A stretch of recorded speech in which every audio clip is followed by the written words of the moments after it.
अस्सलाम वालेकुम। उम्मीद करते हैं कि आप सब खैरियत से होंगे। Today we are going to talk about फिरौन। Who was Firon? Firon was one of the most powerful rulers of the Egyptian dynasty during the time of मूसा अलैहिस्सलाम। ये फिरौन एक बड़ा ही जालिम किस्म का इंसान था। लोगों को ऑप्रेस करना और खुदाई का दावा करना इसे बहुत अच्छे से आता था। मूसा अलैहिस्सलाम ने फिरौन को ईमान की दावत दी तो इसने खुदाई का दावा किया। जब मूसा अलैहिस्सलाम ने उनके मौजज़े बताए जो अल्लाह ने उन्हें नवाजे हैं, तब उन्हें जादूगरी का नाम दे दिया। फिरौन मूसा अलैहिस्सलाम को कत्ल करना चाहता था। जब मूसा अलैहिस्सलाम बनी इज़राइल के लोगों को लेकर दरियाए नील की तरफ पहुंचे तो अल्लाह की तरफ से उन्हें हुक्म हुआ कि ए मूसा, अपनी लाठी को इस दरिया पर मार और रास्ता बन जाएगा। तो उन्होंने अल्लाह के हुक्म को माना और जैसे ही अपनी लाठी को दरिया पर मारा, एक रास्ता बन गया। वो रास्ते को फॉलो करके हज़रत मूसा और बनी इज़राइल के लोगों ने उस समुंदर को पार किया।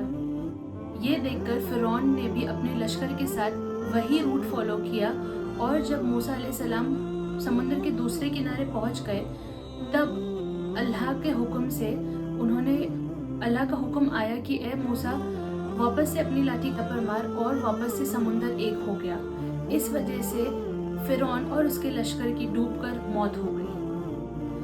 नाउ आपको पता है दैट फिरौन plays a significant character in Islam and Quran में whenever he is mentioned, he is a prime example of arrogance, tyranny and mercilessness.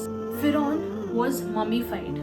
After the discovery of his body 100 years later, almost in 1976, it had to be transported to France. Due to the French passport law, Ramesses II was issued a passport by the Egyptian government.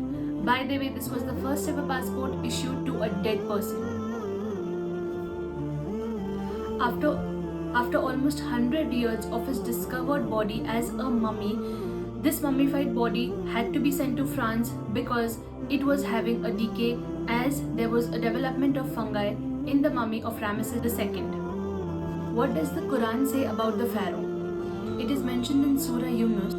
अब तो हम तेरी लाश को ही बचाएंगे ताकि तू बाद की नस्लों के लिए इबरत निशानी बने, क्योंकि ऐसे बहुत से इंसान होंगे जो हमारी निशानियों से गफलत बरतेंगे। The body of Pharaoh, the mummy of Pharaoh, is the most well-preserved bodies in the entire world, and Allah has preserved it till the day of Qiyamah as a sign to others. The Pharaoh's death was accurately mentioned in the Quran 1400 years ago, even before its body was discovered as a mummy. This is a true miracle. If you are new here, please like, share and subscribe and share it with your loved ones.